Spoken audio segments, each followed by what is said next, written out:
नमस्कार दोस्तों, हम देखेंगे जो घटना चक्र का मॉडर्न इतिहास है, उसका हैंड नोट से जितना है सब इसका निचोड़ है पूरा।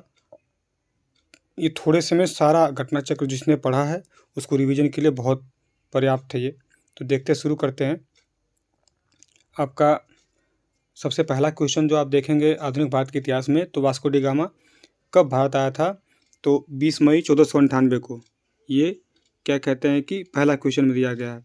उसी में दिया गया है कि जब वो आता है तो उसमें शासक कौन था, जमोरिन उसका स्वागत करता है। और पुर्तगाली जो व्यापारी थे वो कहाँ कहाँ मतलब अपना बंदरगाह और कोठियाँ स्थापित करते हैं। तो आप देखेंगे कि कालीकट है, गोवा है, दमन दीव, हुगली, ऐसे में करके। और फ्रांसिस्को दी अल्मीड़ा जो 1505 में पहला वायसराय बन के आता है पुर्तगाली। तो शुरू करते हैं। पहला वायसराय बन के आता है अल्मीड़ा, यही अल्मीड़ा बन के आता है, ये 1505 में आता है। तो आपका ये ब्लू वाटर पॉलिसी पूछेगा कि कौन लाता है, तो आपका ये अल्मीड़ा ही लाता है। ब्लू वाटर पॉलिसी अल्मीड़ा लेके आता है। उसके बाद ये प्रथम वायसराय था पुर्तगाली। वास्तविक पुर्तगाली शक्ति का संस्थापक मानते हैं हम अल्बुकर्क को। अल्बुकर्क 1510 में आपका गोवा जीत लेता है आदिल शाह बीजापुर से। और अल्बुकर्क ने ही भारतीय महिलाओं से शादी करने के लिए प्रोत्साहित किया था, जिससे कि उनकी जनसंख्या बढ़ सके और बस्तियां यहाँ पे बढ़ सकें। तो आगे देखेंगे कि पुर्तगालियों का जो पुर्तगालियों का प्रथम था दुर्ग बनाया गया था, वो कोचीन में बना था। ये कोचीन में बना था। एक मिनट। तो पुर्तगालियों का प्रथम दुर्ग कोचीन में बना था। ये अल्बुकर्क ने बनाया था, 1503 में बनाया था। इस समय वायसराय नहीं था, इस समय अल्मीड़ा वायसराय था। लेकिन 1503 में प्रथम ये आपका कोचीन में दुर्ग बना था। बंगाल में पुर्तगालियों द्वारा स्थापित फैक्ट्री हुगली में थी। इंपॉर्टेंट है, हुगली में। फिर पांडिचेरी पर कब्जा प्रथम पुर्तगाली थे, और बाद में इसके बाद आपका डच करते हैं। ये आप देखेंगे अगले क्वेश्चन में है। फिर अंग्रेज़ों ने पेरिस की संधि जो की थी 1814 में की थी। क्या कहते हैं कि तो फिर उसके बाद जब ये संधि हुई थी 1814 में, तो ये पांडिचेरी को फ्रांस को दे दिया था। भारत में व्यापार के लिए सर्वप्रथम संयुक्त पूंजी की कंपनी पूछता है तो ब्रिटेन है।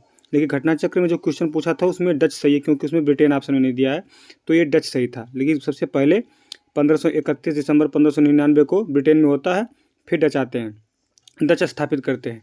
ठीक है।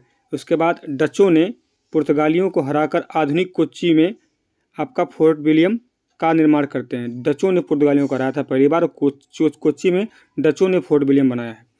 किस ब्रिटिश कंपनी को भारत में व्यापार करने का सबसे पहला अधिकार प्राप्त हुआ था? तो लिवेंट कंपनी। ये 1593 में है। ये स्थल मार्ग से आई है।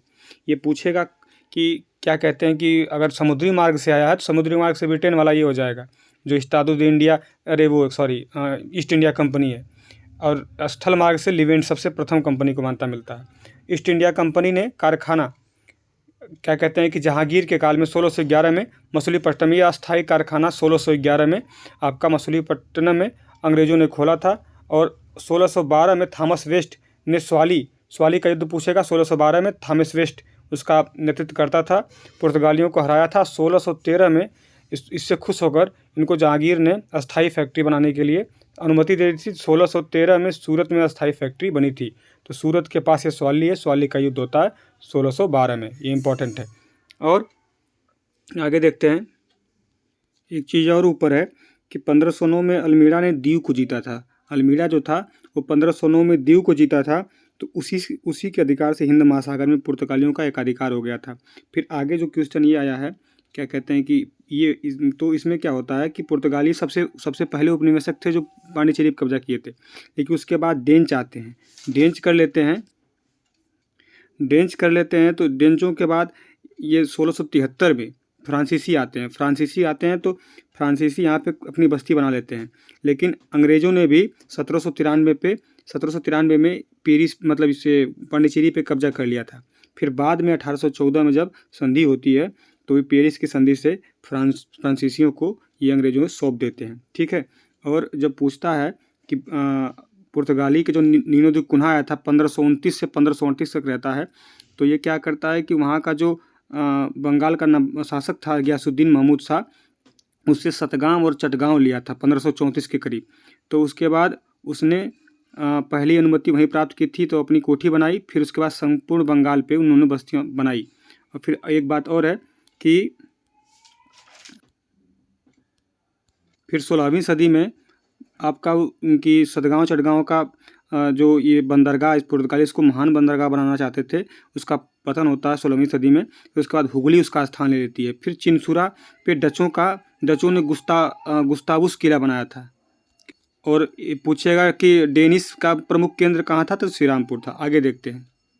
एक और क्वेश्चन पूछता है कि हुगली को बंगाल की खाड़ी में समुद्री लूटपाट के लिए किसने अड्डा बनाया था, तो पुर्तगालियों ने बनाया था। ये इंपॉर्टेंट याद रखिएगा। आगे देखते हैं। आगे आपका आएगा ईस्ट इंडिया कंपनी के प्रारंभिक दौर में आपका वेस्टर्न प्रेसिडेंसी सूरत में बनती है। ठीक है। और ईस्ट इंडिया कंपनी के किस गवर्नर ने औरंगजेब द्वारा भारत से निष्कासित किया गया था, तो ये जॉन चाइल्ड था। ये हज यात्रियों को बंदी बना लिया था। ये गोवा तट पे इसने क्या किया कि जहाज़ को कब्जा कर लिया, हज यात्रियों को बंदी बना लिया था जॉन चाइल्ड। फिर बाद में माफ़ी मांग लेता है, फिर वो आ जाते रह जाता है। फिर प्रथम कर्नाटक युद्ध 1746 से 48 तक का वास्तविक कारण था अंग्रेज़ों द्वारा फ्रांसीसी जहाज़ों पर कब्जा करना, और ये बर्नेट द्वारा किया था। बर्नेट ने किया जाता है। ठीक है। फिर उसके बाद होता है कि पहला जो यूरोपीय जो भूभाग आपका अर्जित करने के लिए भारतीय राजाओं के झगड़ों में भाग लेता है, तो डुबले लेता है। डुबले बहुत चालाक रहता है। तो इसने जितने भारतीय हमारे राजा थे उनके आंतरिक मामलों में दखल देके अपनी सेना लेके मतलब जिस साइड रहता था जीत लेता था, फिर भूमि पे अर्जित कर लेता था। फ्रांसीसियों का पहला कारखाना सूरत में, ये आपका 1668 में। 1664 में हाँ लिखा है फ्रेंच ईस्ट इंडिया कंपनी की स्थापना 1664 में होती है लुई 14वें के कार्यकाल में, और मंत्री काल्बर्ट के द्वारा की जाती है। 1668 में हमारे यहाँ ये फैक्ट्री डालते हैं सब। और एक है जो पिछले बार UPPC 21 में पूछा था कि भारत का पहला नगर निगम कहाँ स्थापित था, तो मद्रास में 1688 में। ठीक है। ये मद्रास के पूर्व प्रेसिडेंसी शहर में हुआ था। आगे देखते हैं कि बंगाल में डचों का कारखाना चिनसुरा हुगली में था। यूरोपियों का मतलब जो सबसे ज़्यादा सर्वोत्तम सोरा और अफीम कहाँ से पैदा होता था, बिहार से। ये इंपॉर्टेंट है। आगे देखते हैं। फिर आपका आता है अगला, ये मैकाले का कथन है कि कंपनी असंगत है उस व्यवस्था का भाग है जहाँ सब कुछ असंगत है। ये मैकाले कहता है। ठीक है। मैकाले कहता है। और आपका मुगल सम्राट द्वारा नियुक्त बंगाल का अंतिम गवर्नर मुर्शीद कुली खां होता था। 1717 में इसको फरुखसियर क्या कहते हैं कि नियुक्त करता है। ठीक। इसके बाद जो ये मर जाता है तो वो सब अपने आप बन जाते हैं और टैक्स देने लगते हैं। वो क्या कहते हैं कि राजा को, सम्राट को, जो दिल्ली पे बैठा रहता है मुगल सल्तनत का। फिर उसके बाद आपका अगला आता है कि क्लाइव को स्वर्ग से उत्पन्न सेनानायक विलियम पिट्स ने कहा है। प्लासी का मैदान वेस्ट बंगाल के नदिया जिले के भगीरथी नदी के किनारे है, और राजधानी मुंगेर और कासिम में। ठीक है। उसके बाद बक्सर का युद्ध ईस्ट इंडिया कंपनी को दीवानी, मतलब बक्सर का जब युद्ध होता है 22 अक्टूबर 1764 को, तो क्या कहते हैं कि शाह आलम द्वितीय से दो इलाहाबाद की संधि होती है, एक 12 अगस्त 1765 को, एक 16 अगस्त 1765 को। तो ईस्ट इंडिया कंपनी की दीवानी मिल जाती है। ईस्ट इंडिया कंपनी की दीवानी क्लाइव, मतलब उस समय क्लाइव दोबारा आया था, 1760 में चला गया था, 1765 से संधि करने के आया था, 65 से 67 2 साल फिर रहता है। 1765 में दीवानी पाने के बाद अंग्रेज किसी मतलब पहले ट्राइब के संपर्क में आए थे। क्वेश्चन पूछा है कि कौन सी जनजाति थी जिसके संपर्क में आए हैं, तो खासी थी। इसमें तीरथ सिंह थे। और ये क्लाइव जब आया था 1765 से 1767 तक, पहला कार्यकाल था 1757 से 60, जब प्लासी का युद्ध 23 जून 1757 को लड़ा था, तब का है।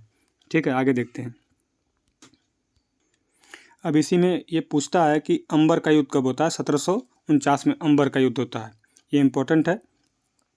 अंबर का युद्ध 1749 में। फिर उसके बाद आपका अनवरुद्दीन वर्सेज अनवरुद्दीन मुजफ्फर जंग और चंदा साहब है, सॉरी, चंदा साहब और फ्रांसीसी। मतलब कि ये पुर्तगालियों के साथ अनवरुद्दीन मुजफ्फर जंग और चंदा साहब प्लस फ्रांसीसी, ये सब अंबर के युद्ध में रहते हैं। उसके बाद ये तीनों एक साथ रहते हैं और अनवरुद्दीन दुप्ले के साथ रहता है। उसके बाद वांडीवास का युद्ध कब होता है ये पूछता है, तो 1760 में काउंट डी लाली इस समय हमारा वायसराय रहता था पुर्तगालियों का। फिर चिलियावाला का युद्ध 1849 में होता है, इंपॉर्टेंट है। चिलियावाला का युद्ध पूछता है। अंग्रेजी सेना का जो नायक था वो लॉर्ड गफ था और जो सिख के थे शेर सिंह थे। डलहौजी आता है 1748 से 56 तक डलहौजी रहता है। खुर्जा का युद्ध पूछता है 1795 ईस्वी में। निजाम के विरुद्ध मराठों का होता है खुर्जा का युद्ध, ठीक है।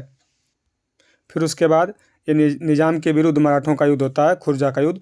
निजाम और मराठे उस समय थोड़े चरम पे थे। अंग्रेज़ों का सर्वाधिक विरोध मराठा करते थे।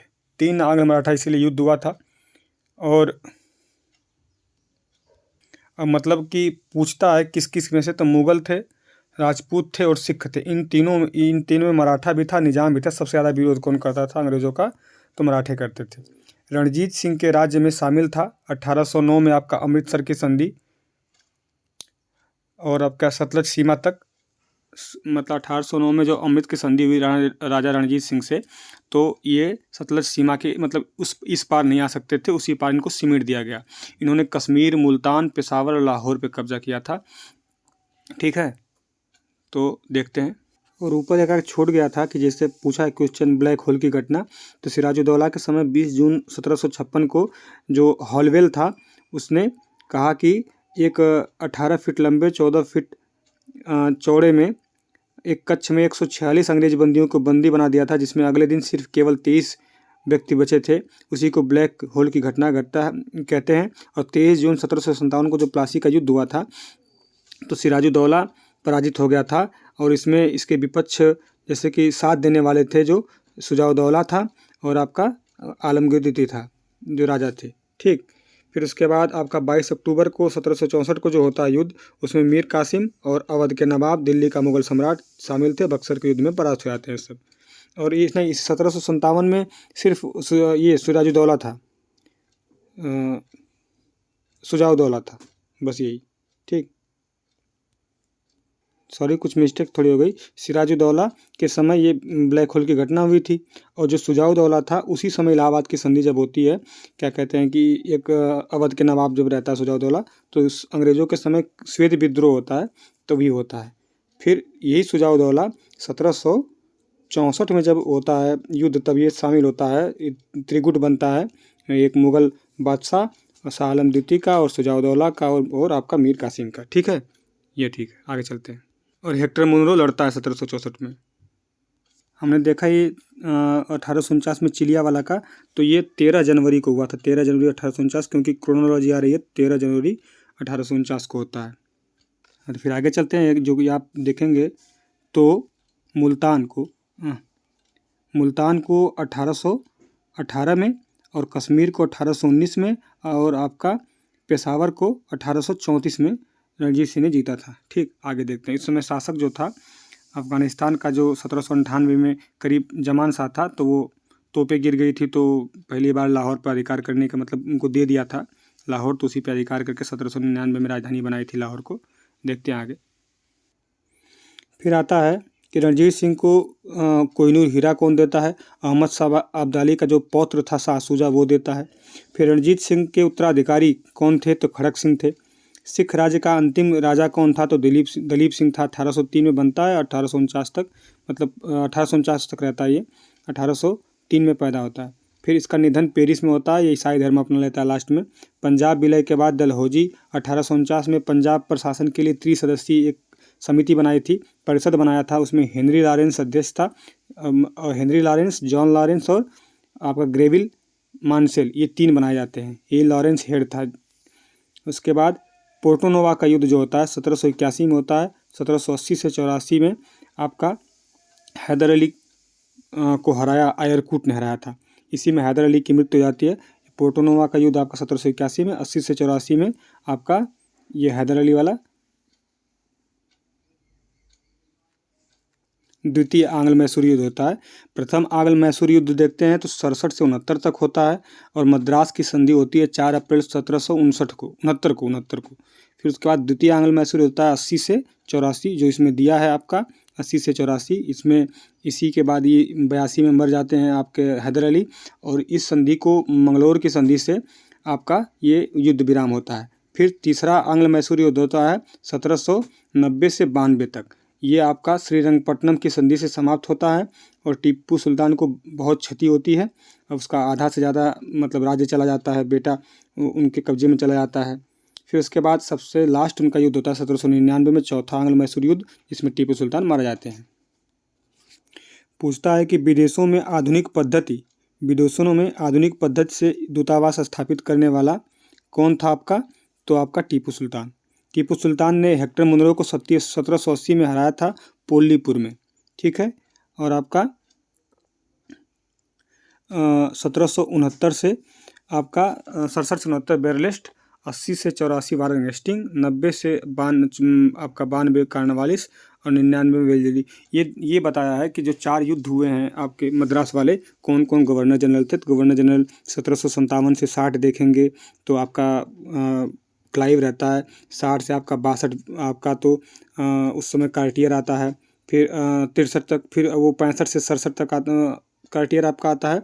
उसके बाद 65 से 67 आता है आपका फिर क्लाइव, फिर 67 से 69 वेरलिस्ट आता है। ऐसे ही करके कर लेंगे। तो ये 4 हैं आपके, ठीक है।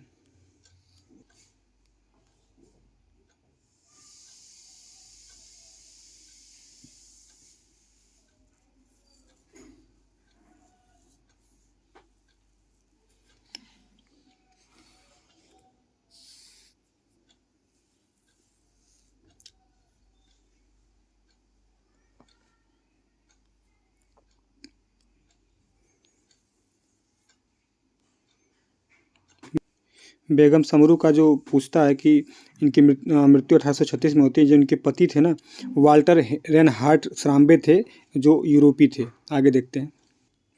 बंगाल में आपका पूछेगा कि राजस्व कृषि किसने प्रारंभ की थी? तो आपका मुर्शिद कुली खां। और तृतीय आंग्ल मराठा युद्ध जब हुआ था 1817-18 में, तो लॉर्ड हेस्टिंग इस समय गवर्नर जनरल था और कारण था अंग्रेजों का पिंडारियों पर के विरुद्ध अभियान, ठीक है। देखते हैं, ठीक है। तो ये तृतीय आंग्ल मराठा था। पहला आंग्ल मराठा पूछेगा 1775 से 82 था, आपका सालबाई की संधि से समाप्त होता है। दूसरा 1803 से 5, ये बसीन की संधि है। तीसरा आपका ये है आपका 1817 से 18। मुर्शिद कुली खां ने राजधानी ढाका, फिर उसके बाद मुर्शिदाबाद, इसको मकसूदाबाद भी कहते हैं, यूरोपियों की तुलना मधुमक्खी से की है आपका। फिर उसके बाद के.एम. पडिक्कर ने 1765 से 1772 में बंगाल में डाकू राज के.एम. पडिक्कर ने कहा है। क्लाइव गवर्नर जनरल वायसराय देखते हैं। क्लाइव जो था, क्लाइव सैनिकों को दोहरा जो भत्ता मिलता था उसने बंद किया था, ठीक। हेस्टिंग के समय, वारेन हेस्टिंग के समय 1772 में द्वैध शासन की समाप्ति हुई थी। रेगुलेटिंग एक्ट 1773 पारित हुआ था और आपका पहली बार आपका कॉलेजिस्टिक सरकार जन प्रशासन की नींव रखी थी। एशियाटिक सोसाइटी ऑफ बंगाल की 1784 में स्थापना हुई थी। William Jones. आपका सुरक्षा प्रकोष्ठ घेरे की नीति वारेन हेस्टिंग के समय, और आपका वेलेजली के समय आपका सहायक संधि। उसके बाद आपका बफर राज्य बनाना भी यही वेलेजली करता है, ठीक। आगे देखते हैं। विलियम बेंटिक के समय 1828 में क्या होता है? 1828 में एक गवर्नर जनरल बनता है, 35 तक रहता है। शांति का काल, वार नहीं थे, थोड़े बहुत। फिर सामाजिक और प्रशासनिक सुधार बहुत ज़्यादा हुए थे। हमारे यहाँ धार्मिक और सामाजिक सुधार इसी में राजा राम मोहन राय जी आए थे, देवेंद्रनाथ टैगोर और आत्माराम पांडुरंग, सब लोग। चार्टर अधिनियम 1833 में भारत का प्रशासन पूर्णतः केंद्रीकृत करने का प्रयास किया गया था। अवध अधिग्रहण 1856 में, ये क्या कहते हैं कि आपका जेम्स आउटरम की रिपोर्ट के अनुसार कुशासन का आरोप लगाया था, तब किया था, ठीक है। और बसीन की संधि 1802 में हुई थी। तृतीय आंग्ल मराठा युद्ध 1803 में हुआ था, लेकिन बसीन की संधि 1802 में किया था उसने। फिर उसके बाद आप देखते हैं कि सहायक संधि कौन कौन पहले किया था। तो हैदराबाद 1798 में किया था, फिर 1800 में किया था, 2 बार हैदराबाद ने किया था। फिर 1799 में मैसूर, जब टीपू सुल्तान मरे थे। फिर उसके बाद तंजौर आपका 1799 में अक्टूबर में हुआ था शायद। फिर उसके अक्टूबर में ही। फिर नवंबर में अवध का 1801 में, पेशवा 1802 में, यह बसिन की संधि। फिर बरार के भोसले 1803 में, सिंधिया 1804 में, जोधपुर, सब ये सब बाद में किए थे। और इसी में आपका ये सहायक संधि हुई थी। और जी ये आपका इसने विलय की नीति की थी इसने डलहौजी ने, उसके तहत ये आपका 1856 में कुशासन का आरोप लगा के अधिग्रहण किया था। फिर करौली के व्यपगत का प्रस्ताव अस्वीकार किया था इसने। फिर रेलवे का सर्वाधिक विस्तार करजन के समय हुआ था 1900 में। 1977 में दिल्ली दरबार लगा था। विक्टोरिया को भारत की सामग्रिक केसरे हिंद घोषित किया गया था। 1876 में शाही उपाधि से सम्मानित किया गया था। उसके बाद 1861 में कैनिंग द्वारा कनिंघम को पुरातात्विक संरक्षक घोषित किया गया था। 1871 में पुरातात्विक संरक्षण विभाग बनाया गया था। ये मेयो के समय बनाया गया था। गोपाल कृष्ण गोखले ने करजन की तुलना औरंगजेब से की थी। ठीक। वारेन हेस्टिंग, जो बंगाल का प्रथम गवर्नर जनरल पूछेगा तो वारेन हेस्टिंग 1774 में।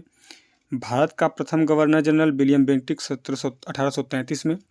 फिर आपका पूछेगा कि अंतिम बंगाल का गवर्नर जनरल, तो वारेन हेस्टिंग। भारत का अंतिम गवर्नर जनरल विलियम बेंटिक। प्रथम भारत का गवर्नर जनरल, तो ये पूछेगा विलियम बेंटिक। बंगाल का अंतिम गवर्नर जनरल पूछेगा तो विलियम बेंटिक। भारत का पहला गवर्नर जनरल पूछेगा तो विलियम बेंटिक। ठीक है, दोनों एक ही चीज़ होता है। द्वैध शासन का जनक पूछेगा तो आपका लियोनेल कार्टिस होगा। उसके बाद आपका भारत में न्यायिक संगठन की स्थापना आपका कॉर्नवालिस करता है। फिर उसके बाद आपका 1802 में बसिन की संधि अंग्रेज और बाजीराव द्वितीय के समय होती है। सहायक संधि को स्वीकार करने वाला पहला मराठा बनता है। सहायक संधि का उद्देश्य नहीं था, मतलब क्या क्या नहीं था, कंपनी के लिए एक नियत आय का प्रबंधन करना और आपका दूसरों के खर्चे पे बड़ी सेना। भारत में नेपोलियन के खतरों से बचाना, भारतीय रियासतों पर ब्रिटिश सर्वोच्चता, अंग्रेज की संप्रभुता करना। ठीक। सहायक संधि को स्वीकार करने वाला पहला कौन था, तो अवध का नवाब था। 1765 में 12 अगस्त को किया गया था। तो ये पूछता है। बेलजली ने जिसके साथ सहायक संधि की थी उसका हैदराबाद के साथ किया था। और फिर स्वीकार नहीं इंदौर के होलकर, ये आप देता है, लेकिन उसमें कहीं कहीं देता है कि सभी ने किया था। ठीक, आयोग ने माना है। आंग्ल नेपाल युद्ध हुआ था 1814 में, 16 में संधि हुई थी। सगौली की संधि 1815 में हुई थी। लॉर्ड हेस्टिंग 1813 से 23 तक कार्यकाल रहता है, ये बंगाल का गवर्नर जनरल। तृतीय आंग्ल मराठा युद्ध 1817-18 की कार्यकाल में होता है। टॉमस मुनरो जो था मद्रास में जब गवर्नर था 1820 से 27, इसने रैयतवाड़ी व्यवस्था 12 महल में तमिलनाडु में शुरू की थी। ठीक है, आगे देखते हैं। फिर कुशासन के आधार पर मैसूर पर कब्जा 1831 में बेंटिक ने किया था, इसलिए मैं कहा थोड़ा बहुत किया था। उसके बाद विलियम बेंटिक ने 1834 में कुर्ग और कछार को भी कब्जा किया था। फिर 1800 ये ठगी का अंत कैप्टन स्लीमैन 1837 में करता है और विलियम बेंटिक इसको नियुक्त किया रहता है। सती प्रथा पर बैन 1829 में नियम 17 के थ्रू विलियम बेंटिक के समय हुआ था। 1830 में मद्रास और बम्बई जो एक कर दिया गया था और समाप्ति इसकी 1829 में हुई थी। ठीक है। बंगाल से दासों का निर्यात पर रोक 1789 में घोषणा की जाती है। जेम्स एंड्रूज रैमजे, इसका डलहौजी का वास्तविक नाम था। डलहौजी विलय का शिकार सबसे पहला सतारा 1848 में, जैतपुर संभलपुर 1849 में, बाघात 50 में, उदयपुर 52 में, झांसी 53 में, फिर नागपुर 54 में, करौली 1855 में, अवध को कुशासन के आधार पर 1856 में। अंग्रेजों द्वारा सिंध पर विजय और दास प्रथा एलनबरो समाप्त करता है 1843 में। प्रथम आंग्ल अफगान युद्ध का परिणाम ये था कि वो जीत जाते हैं तो सिंध का विलय एलनबरो के संग होता है। ठीक, आगे देखते हैं। फिर आपका किस कंपनी ने भारत में रेलवे का प्रारंभ किया था? तो ग्रेट इंडियन पेनिनसुला रेलवे, ये पूछता है GIPR। ब्रिटिश राज्य क्षेत्र का अंतिम प्रमुख विस्तार डफरिन के समय हुआ था 1885 में। बर्मा युद्ध हुआ था, तीसरा बर्मा युद्ध। फिर उसके बाद आपका बर्मा का भारत में मतलब विलय कर दिया था ब्रिटिश साम्राज्य में। PWD विभाग का गठन किसने किया? डलहौजी ने किया था। विधवा पुनर्विवाह अधिनियम 1856 में कैनिंग के समय आया था, और ये पहले आया था डलहौजी में, लेकिन पास हुआ था कैनिंग के समय। उसके बाद विक्टोरिया घोषणा पत्र पढ़कर 1 नवंबर 1858 को यहीं इलाहाबाद में सुनाता है कैनिंग। उत्तराधिकार गोद लेने का अधिकार समाप्ति हो जाता है साम्राज्ञी के 1858 की घोषणा कैनिंग के समय। फिर आपका दास प्रथा का अंत 1843 में, ऊपर पढ़े हैं, एलनब्रो करता है। फिर आपका कुशल सक्रियता की नीति जॉन लॉरेंस के समय होता है। द्वितीय आंग्ल मराठा युद्ध 1803 से 5 वेलेजली के समय आपका होता है। वेलेजली 1798 से 1805 तक इसका कार्यकाल रहता है। तीसरा आंग्ल मराठा युद्ध आपका हेस्टिंग के समय होता है, जो 13 से 23 तक रहता है। पेशवाई पद को समाप्त कर देता है 1818 में, और उनको उठा के बिठूर भेज देता है कानपुर में। ठीक, आगे देखते हैं। फिर राजपूतों की देसी रियासतों के साथ 1817-18 में अधीनस्थ संघ पर बातचीत वो मेटकॉफ करता है, क्योंकि लॉर्ड हास्टिंग 13 से 30 तक रहता है और राजपूताना पर ब्रिटिश सर्वोच्चता स्थापित करना चाहता है। मराठों और पिंडारियों के प्रति तटस्थता की नीति रखता है ये हेस्टिंग। ठीक है, ये वीडियो बहुत लंबी हो जाएगी, 25 मिनट से ऊपर हो गया, तो ये अगला जितने पेज देखिए पेज बचे हैं उतना फिर वीडियो बनाते रहेंगे। ये बहुत उपयोगी है। तब तक के लिए धन्यवाद। चैनल को सब्सक्राइब करें, ज़्यादा से ज़्यादा शेयर करें। जय हिंद।